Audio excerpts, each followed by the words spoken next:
గురుగారు, మొదటిగా మేషరాశి వారికి ఈ వారం ఎలా ఉండబోతోంది? మేషరాశి క్రమంగా గ్రహబలం పెరుగుతోంది. 7 గ్రహాలు దివ్యంగా యోగిస్తున్నాయి.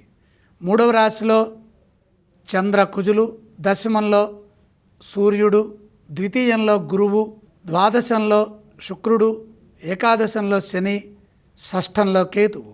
అత్యంత శ్రేష్టమైన కాలంలో ఉన్నారు.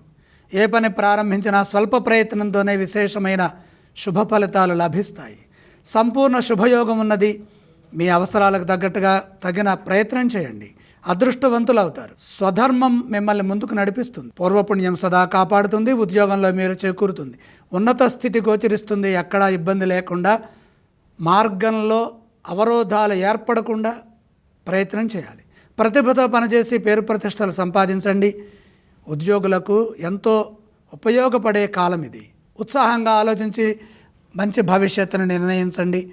అభీష్టాలు వెంటనే నెరవేరుతాయి. ఆర్థిక ఫలితాలు అనుకూలంగా ఉన్నాయి. ధనానికి సంబంధించిన నిర్ణయాలు మేలు చేస్తాయి. గృహ భూ వాహనాది యోగాలు సానుకూల ఫలితాలను ఇస్తాయి. కుటుంబ పరంగా ఇప్పటివరకు ఉన్న సమస్యలు పరిష్కరించబడతాయి. మీ నుండి కుటుంబ సభ్యులకు మేలు చేకూరుతుంది.